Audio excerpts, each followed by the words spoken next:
Good evening, ladies and gentlemen. I'm Lieutenant Stephen Rogers at Tonight in America here on the East Coast of the United States of America. It is 7 p.m. Ladies and gentlemen, there's a lot being discussed around the dinner tables of American citizens from coast to coast tonight. Some of the problems we're seeing unfold around the world are just chilling, and the fight for freedom and liberty goes on, not only here in the United States and Canada, but in many, many countries around the world. I'd like to highlight for a few minutes, and by the way, we have 4 or 5 topics we will talk about tonight, but before I move on with the other topics, I want to highlight what is going on in Iran. A lot of people do not know what's going on. Perhaps this is the first time tonight you're going to hear what's going on, but what we're seeing is an absolute incredible tragedy being unfolded. In some ways, it's a good story, but in other ways, it's a sad story. The good side of the story is that tens of thousands of people in Iran are taking to the streets, protesting the thugs that are sitting in the seat of government in Tehran. Well, those thugs decided that the only way that they could solve their problems with the protesters on the streets was to unleash the military. We have videos that were sent to us, and many of them have been on the news medias here in the United States of not only Iranian police officers, but the Revolutionary Guard and other military organizations beating people, dragging them through the streets.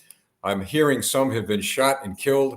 I have a video in my possession where apparently an apartment complex in the middle of the night, some military organization drove into the parking lot and began to breaking windows, first floor doors, and dragging people, men, women, children, out of their houses. This is how communism is. This is how thugs react. And the Iranian government, as far as I'm concerned, should be isolated, sanctioned, and taken down by the people in that country.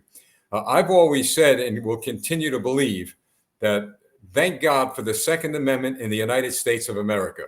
This government dare not pull anything like that.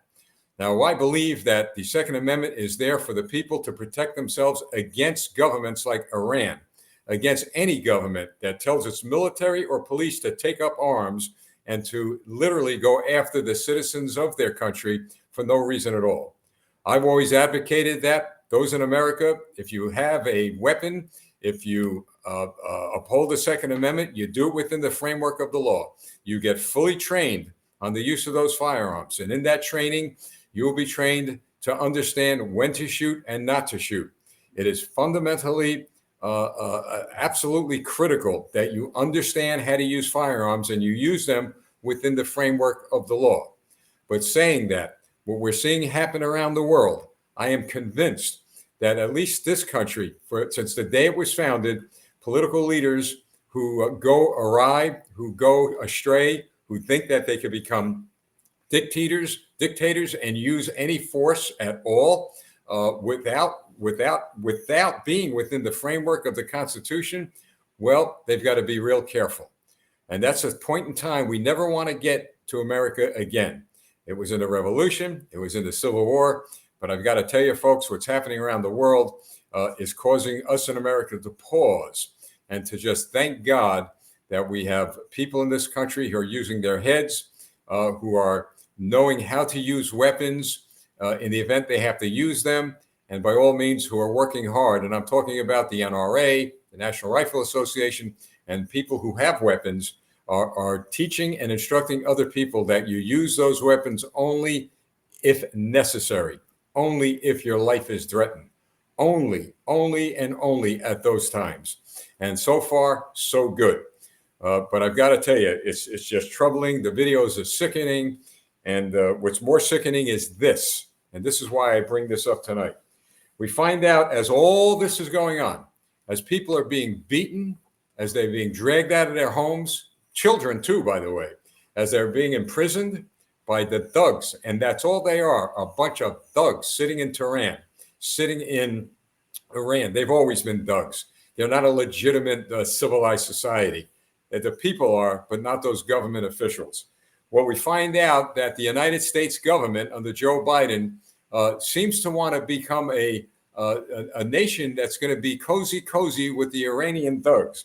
So now listen to this, folks. This was released by a news outlet, the Washington Free Beacon. says Iran will gain immediate access to billions of dollars in cash assets on the day a nuclear accord is signed. Money that will flow to Tehran's top terror organizations before the United States Congress will have any chance to review the deal. Now, this is brought to us by some news media outlets that spoke to former U.S. officials and experts. Now, the sanctioned entities linked to Iran's Islamic Revolutionary Guard Corps, that corps that I just talked about, the thugs that go into the streets and beat people, the country's paramilitary fighting force that was, by the way, in the past trying to assassinate U.S. officials, will receive a massive influx of cash the moment the deal is signed. The Biden administration will also release some $7 billion in frozen assets tied to the Revolutionary Guard Corps funding prior to a single day of congressional review. And it goes on and on and on. The United States government has to learn something under these Democrats, or even if Republicans are in office and they try to pull this again and again and again. This is the 21st century. Money isn't going to buy at all the heart soul of a nation. It isn't going to buy that. You can't throw money at a bunch of thugs sitting in Tehran expecting them to stop building nuclear weapons, to stop launching military strikes against their own people. But the United States seems under Democratic control have always done that. Let's send them pallets like Obama did of cash in the middle of the night. That'll make them happy. Let's send them gold and silver. Let's do it in the dark of night so the American people don't know. We know. We always find out. And then there comes a time when we have enough, like here in 2022, and get you all out of office. People are suffering around the world a lot, sadly to say, because of the policies of the United States government. I love my country. I love this flag. I'll go to war again if I have to fight for this country. But understanding and knowing that the foreign policies of this country cause more trouble sometimes than good, we as American patriots have to stand up and say, enough is enough. I've said over and over and over again that President George Washington warned us. In fact, he warned us on two very important things. One, stay out of the military operations and conflicts of foreign countries. Don't get involved. And since Washington has said that, we've gotten involved in every possible war across this planet. By doing what? We'll send them a few bucks. We'll send them money. Let them fight it out. Let's see what happens. Let's see if our weapons work. And if they work, then if we ever go to war, by all means, we know what we can do. Well, that's been the history of America for quite some time. Other than World War II, which was certainly a necessity, I've got to tell you, probably, I don't know, Korea, I don't know. If the men of Korea fought heroically. Vietnam, I don't know. They fought heroically. It was not the military forces that surrendered in those wars. It was the politicians. And here we go again. Russia and Ukraine. How on earth did we get involved in that conflict? How on earth did the United States of America get involved in what I now believe, and many like me believe, is a proxy war against Russia by the United States of America? We don't belong in that war. But we're sending billions of dollars of weapons to Ukraine. We're sending billions of dollars of a lot to Ukraine. And it seems to me, as time goes on, that the people that are losing are the innocent people of Ukraine. And on the other side, and as military professionals, we look at the losses of other sides, and we don't cheer when people on one side or the other die. There's young kids. Russian kids, 20 years old, 19, 18, they're being drafted now. And they're being killed, as those on the Ukrainian side being killed. And I've said it once, and I'll say it again. Joe Biden should have kept his nose out of Ukraine. I believe him, Obama, and the Democrats of this country have given enough fuel to the fire there that caused Vladimir Putin to do what he's doing. And I do not justify and will never justify what he's doing. But things were quiet. Things were stable until the guy sitting in the White House right now in his party provoked the war there. Do you see an end, anybody? Anybody watching me? Anybody listening? Do you see an end to that war? I don't. I've said from day one, here we go, Vietnam Chapter 2. I'll tell you what I do see. I see Zelensky on TV every day. It's like a reality show now. I see U.S. congressional representatives, because it's an election year, going to Ukraine. Hey, Mr. President Zelensky, we're going to support you. We're behind you. We're with you. Don't worry about it. We're handling things. Meanwhile, thousands of his citizens are being killed. Then we've got the other side. They're talking about hurling nuclear missiles at each other. The problem we're facing today is, folks, no one that I see in the United States government, in Ukraine, and in Russia, or where all these people are fighting, no one, especially in this country, the United States, is willing to stand up like Reagan did and said, we're going to now end this all now. He did it with Mikhail Gorbachev. In fact, John Kennedy, way back in the 60s, did it with Nikita Khrushchev. There's something called diplomacy. There's something called sitting down. There's something called the chess game. I know it well. There's a chess game where you threaten military force, and then you begin to ease very diplomatically, ease with great credibility, but with strength to back you up. Diplomacy. Diplomacy has always been, to some degree, not all degrees, as evidenced by our history, but to some degree, a pathway to peace in other countries. A pathway to peace. As I said, Reagan did it with Gorbachev. Kennedy did it with Khrushchev. I believe there were many, many times that presidents used military force as leverage to make sure there was peace. And I believe Donald Trump did the same thing with regard to the Mideast, with regard to North Korea. In fact, he was kind of a master at that. They could accuse Donald Trump of a lot of things, but he did do a lot of great things for this country, and he did do a lot of great things for world peace. But what has happened is we've got a bunch of immature, amateur people in political offices all around the world that just simply don't belong there. I can only speak with regard to the United States and a little bit to the issue of Justin Trudeau in Canada, because I've become very familiar with his tactics. But as far as others around the world, so where are you, Germany? Big shots. You're going to be fighting the Russians shoulder to shoulder with the United States by sending arms and ammunition and on and on and on. But those of us in America who don't support what Joe Biden's doing predicted a long time ago, Mr. and Mrs. West Germany, or Germany now, that sooner or later, you're going to be scratching your head saying, wow, what did Joe Biden get us into? Because you're going to freeze to death this winter. You're going to freeze to death. And now you're thinking about, which we've heard through channels, well, maybe we got to think twice before we really dig our heels into this Ukraine thing. You're suffering much greater, and will suffer much greater than we will here in the United States, because we put the brakes on it here.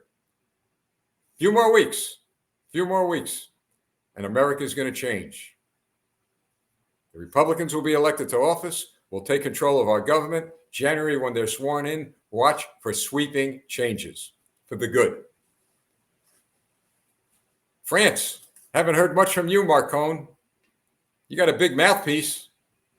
Haven't heard much from you. So where is NATO at this hour? You talk about, well, Sweden wants to join, Poland wants to join, all these nations want to join. What's happening? I don't hear much about it anymore. I do not hear much about it anymore. Know this, that at the moment, the United States government is in no condition and in no way, and I'll talk to this issue a little later, to protect anybody in any country on this earth. We can't even protect ourselves. So if you think that the people of the United States of America are going to tolerate one soldier, one sailor, one Marine, or one airman going into combat in some foreign country, not going to happen. And I've said all along, those of us who lived during the Vietnam War and saw this country torn apart, that is going to look like a Boy Scout campfire compared to what will happen here. If anybody in the leadership positions of this country dare even suggest that U.S. ground troops go to war over there, my, we have not learned. We have not learned. But maybe with the discussion of Iran, of Ukraine, or Russia, and all that's going around the world, maybe with that discussion now taking for the forefront at the dining room tables of a lot of Americans, they're beginning to wake up. You better wake up. I've said time and time and time again, hug your kids, talk to them, get educated, know what's going on this planet, know what's going on in this country. We didn't before Vietnam. And our kids, our sons, our daughters were sent to a war in a jungle in an unknown place we never heard. Whoever heard of Vietnam? They went there at a high school and came back in body bags. Is that what you want? Is that what you want, 21st century American, my fellow Americans who I love and want to protect and help defend? I served 25 years in the United States Navy. My son fought in Iraq against the Revolutionary Guard of Saddam Hussein. My entire family fought in World War I, World War II. I could go back as far as the Civil War. I have family members who fought. And there are many, many like me who know the cost of war. And you know who doesn't pay that cost? Those sending us to war. They never pay. Well, let's make sure that we ensure that they pay before they send us to any type of war, to any type of conflict, and drill this country into the ground. And they're going to pay at the polls. That's where they're going to pay. Now, ladies and gentlemen, I'm going to share something as to why I believe the United States is in no condition at all to fight two wars. I'm going to actually play an 8-minute clip for you of me on One American News this week. And I have called for the Court-Marshal of General Mark Milley, the Joint Chiefs of Staff. You'll hear that on the air. And Admiral John Kirby, who's on the air. You'll hear what he has to say. And the entire Joint Chiefs of Staff, they need to be court-martialed. Because what you're about to hear, to me, was very, very disturbing. And it addresses the issue of why our military recruitment is down, why we're not going to win any wars in the future because of the training, and the fact that the United States military leadership, in my view, has betrayed the people because of their support of a woke agenda. Stand by, watch this. I'll see you in about 8 minutes.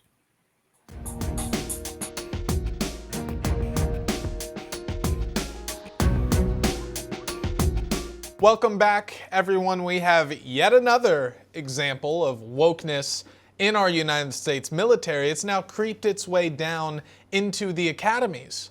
One example being the U.S. Air Force Academy in Colorado.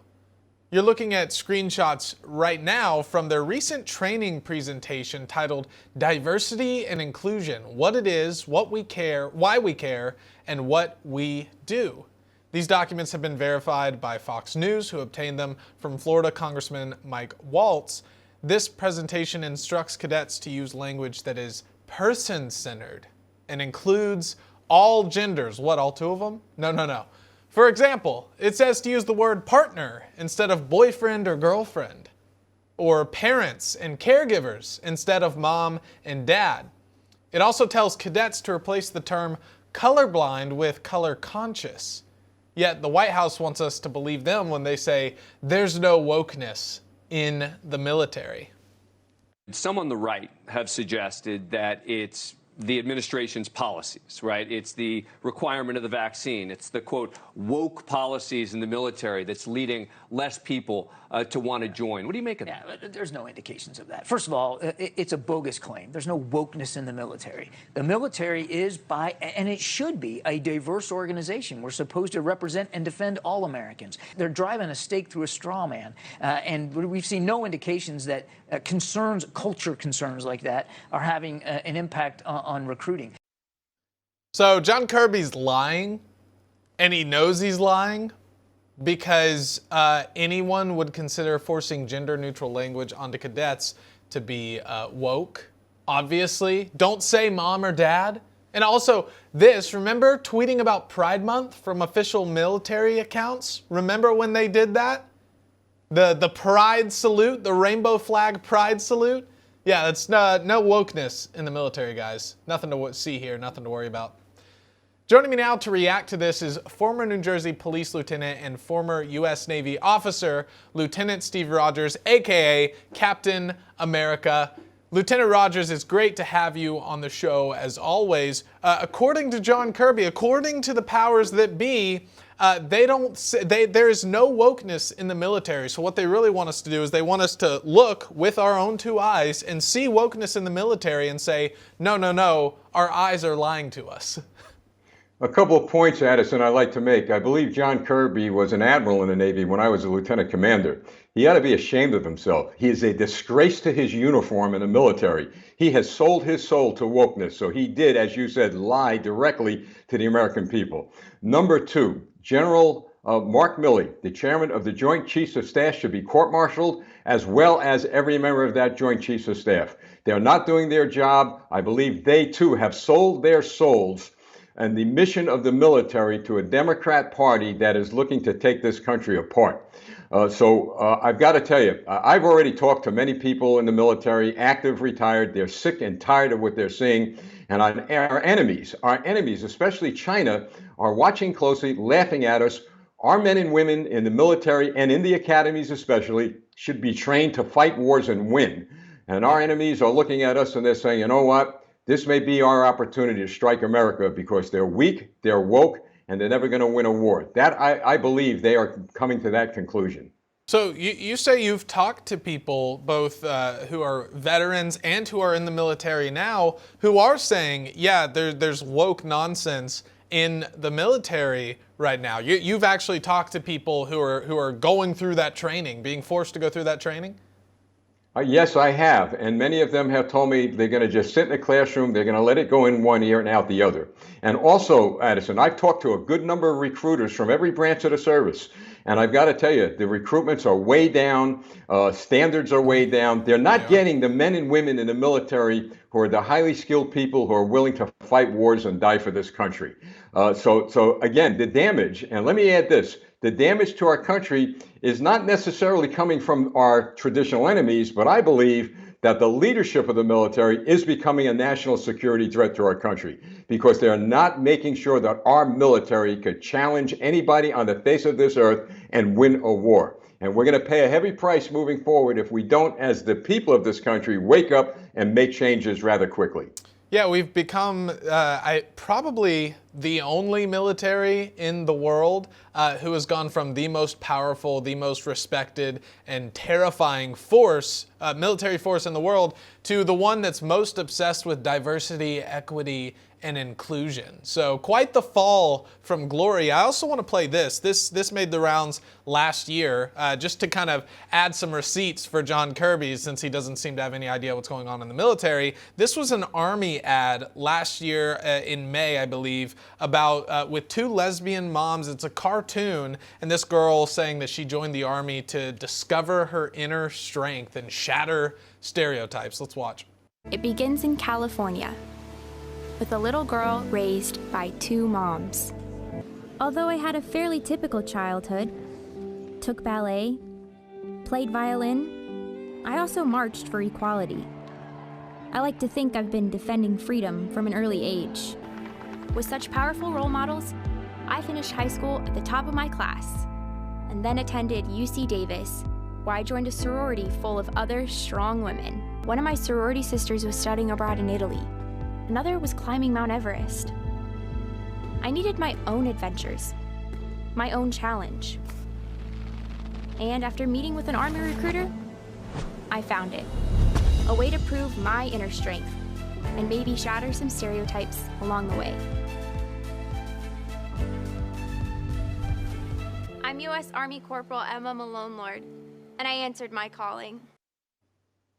No wokeness in the military. You know, if I were Russia or Putin or Kim Jong-un, Lieutenant, I would watch that and go, yes, please keep this up, Joe Biden. Please keep this up, United States military. I mean, it's embarrassing. By the way, I don't think there should ever be a cartoon military ad. That's the least of my complaint here with this. Absurd.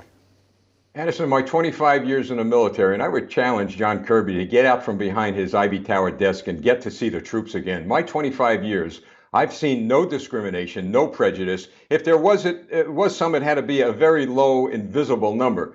But I've worked with some of the finest officers from every culture, from every background. They will tell you that if there's any model in the country and around the world that promotes people fairly, treats them fairly and decently without prejudice or bias, that was the United States military. So what we see is an agenda from the Democrat Party, and you're right, our enemies are watching these movies and films, and they're using them, by the way, to beef up their troops and to show how tough they are and how weak we are.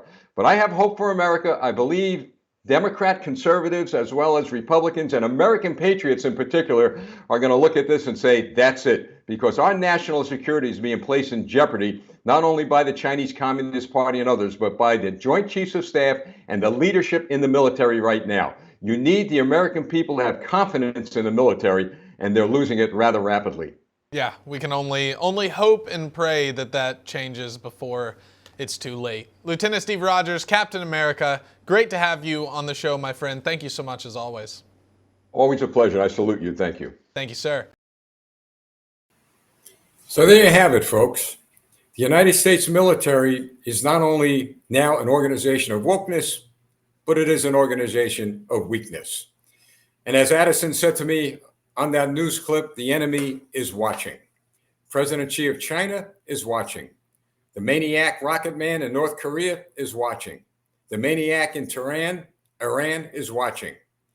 They're all watching the United States of America. Why? Because they know that we had the firepower. And they also know we have the capability of putting together a strong military force once again, which tells you and me this. They also know they don't have much time to do what they may want to do. Do you think President Xi in China is going to wait? I hope so. I hope he's not crazy enough to attempt an invasion of Taiwan, but who knows? He's crazy. What about Vladimir Putin? Maybe he decided that, with the weakened United States government, it was time to invade Ukraine. Rocket man over there in North Korea, he launched another missile, off of a submarine this week. This guy's getting closer to do something really bad. And if he isn't doing it intentionally, well, as they say, the fog of war, as they say, mistakes could be made and one of his missiles may go off course and start a world war.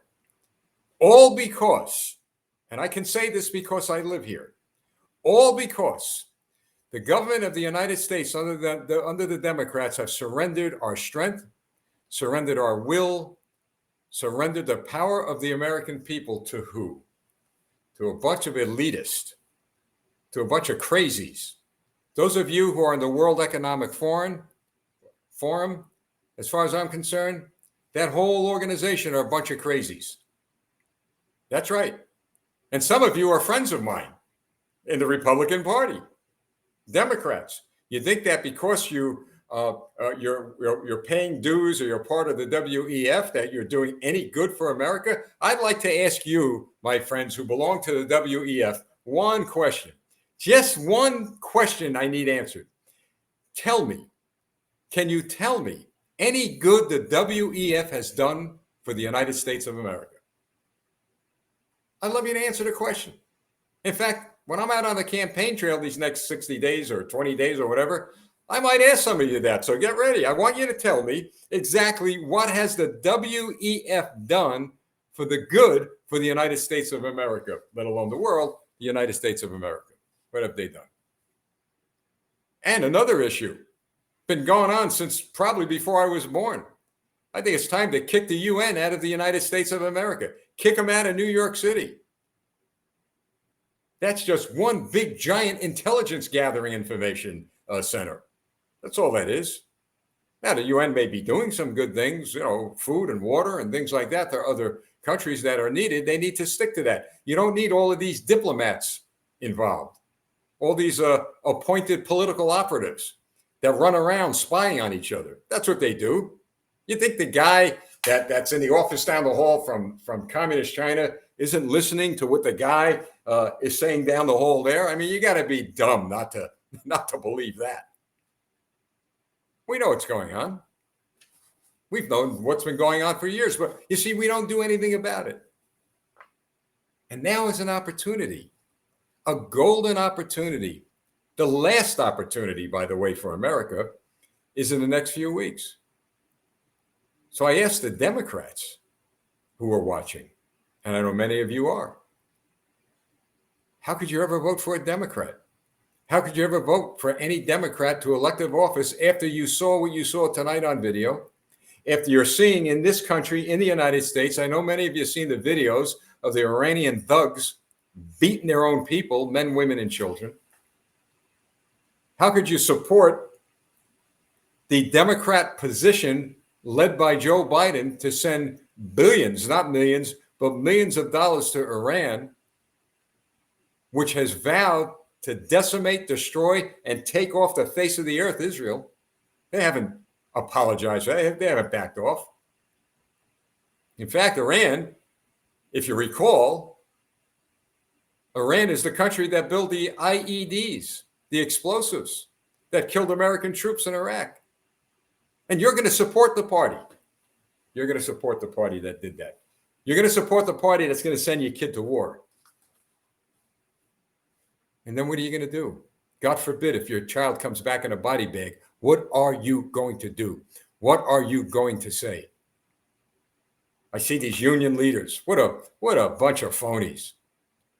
Union leaders, whether you're the carpenters union, the police union, this union, that union leaders are endorsing Democrats along the way to November 8th, 2022. How do you do that? Now, I'm not saying the membership is. I've talked to a lot of members of these unions who say that the heck with those union leaders. We pay our dues because we gotta get protected. But you know what? We go into the voting booth. They don't know what we're doing. Here in New Jersey, we've got the New Jersey State PBA that has endorsed some Democrats, and I've been very vocal about it. They brag, well, we got 22,000 members in the New Jersey State PBA. Yeah, you do. And probably 21,999 aren't following your endorsement. In fact, what you have done by endorsing Democrats is tell us who not to vote for. The same with the carpenters and the plumbers. How again, another question, just answer the question. How do you vote and support to put somebody in office who's taking food off of your table? Who's making sure that your kids are not going to have the computers they need, the tools they need, and the skills they need, and the education they need in order to compete in a global forum? Answer the question, Mr. and Mrs. Democrat. Answer the question. You can't. I know you can't. Do you know that in countries around the world, including communist countries like China, their children, as low as elementary school, are learning about algebra. They're learning about all sorts of different mathematical equations that I was never taught in school. They're learning about sciences. They're learning about us, the United States of America, as part of their geopolitical educational programs. Yeah, we're talking about elementary school all the way up to higher education universities. While our children are being taught what? Well, you can't, don't say mom, no such thing as a mom. Don't say nothing about a word dad, him, maybe him or her, but not she or he. This is what our children are being subjected to in the schools across this country. Compliments of the Democrat Party. And those of you who are Democrats, shame on you. Shame on you. So answer the question, please. Send it to me, text, chat, mail it, I don't care. Justify your support. And the union leaders, and I know some of you are watching, you guys, you bought and sold your souls. Shame on you. Do you know in the old days, maybe not too far old days, I'm not that old, but I remember back in the 60s and 70s when we were fighting the Soviet Communist Party and we were supporting our troops. There were a group of contractors, construction workers. They were affectionately called hard hats because, you know, they wore those hard hats at construction sites. And when the protesters against our troops and against this great country of ours began to march down streets, they not only were confronted by the police who were supported by the government, They were confronted by the hard hats. Real union leaders who let not only their minds speak and their mouth speak, but they let their muscles speak against people who wanted to tear this country down, like the Soviet Communist Party and their operatives back then. Now we have the Chinese Communist Party and their operatives, and we probably do have Russian operatives here and Iranian operatives here. We got all kinds of people here. Why? Well, because everybody knows we have an open border. Come on in, folks. Come on in. In fact, why don't you show your flag? Show your Iranian flag coming across the border. You're from communist China. Let's see that hammer and sickle. Come on. Come on. And then you got the drug cartel. They're a nation unto themselves. Every day, I read the reports today, children are being killed in this country, the United States, over the proliferation of drugs. Fentanyl, that's the drug of choice today in America. My day, it was heroin, crack, fentanyl. So now what? What do we do? Well, I'll tell you what we do. We're going to continue to fight the good fight of faith. We're not going to ever turn our back on the nations that are fighting tyranny. We got one right north of us. We don't turn our back. We don't quit. We stand shoulder to shoulder with those Canadian patriots, and they are winning a war. I'll tell you, they're winning day in and day out. A little battle here, a little battle there. Before you know it, they're going to win all the battles, and they're taking their freedom back because they haven't given up. The American patriots in this country haven't given up. But I will say this, kind of went to sleep a little bit. Kind of went to sleep, or we wouldn't have the problems that we're facing today. Get involved. Run for the school boards. Run for city council. Run for state assembly. Run for state senate. Run for U.S. Congress, U.S. Senate, and somebody out there, run for the presidency of the United States in 2024. And let's take our country back. And as you're running, you want a little bit of a solution to winning? You don't need to call names. You don't need to denigrate personally the opposition. They'll do it themselves. They commit political suicide. But I share with people, maybe try to do it the way I did it. You present policies that are for the people, of the people, and by the people. You stand on principles of freedom and liberty. And you always make sure in the forefront of everything you do and say that not only are the people watching, not only is the media watching, but God is watching. I believe God has ordained every free nation and every free person, every free man, woman, and child across this planet.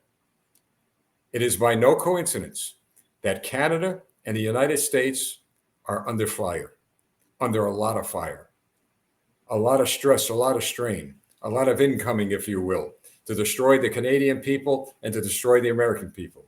Why? Because we are fused together at their border.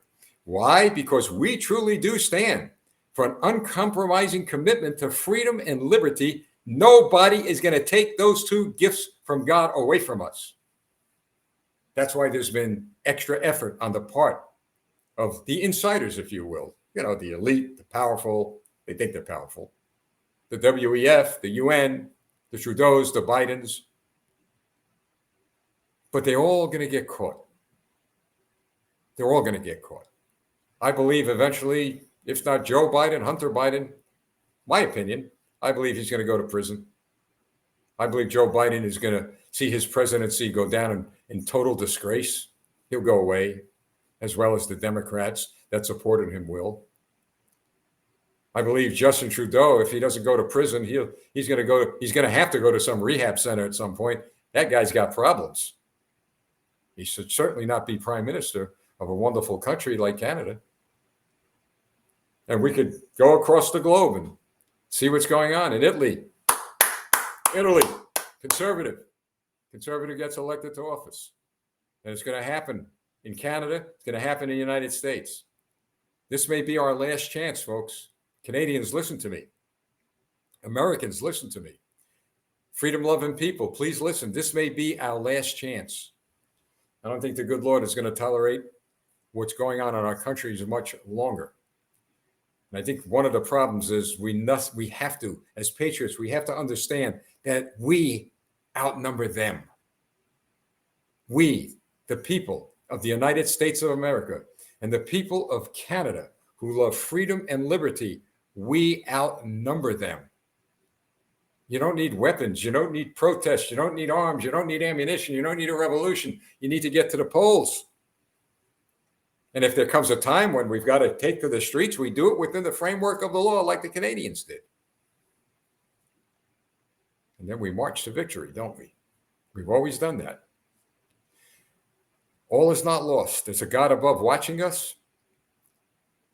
I picture every morning in my mind a dove, not a bald eagle, our wonderful symbol, but I picture a dove just flying over America and then going due north to Canada. The dove, the Holy Spirit of God. He's never given up on Canada. He's never given up on the United States. He's never given up on Israel. He's never given up on freedom-loving people in countries all over the world. Let us not give up on each other, and let us not give up on the power of God Almighty.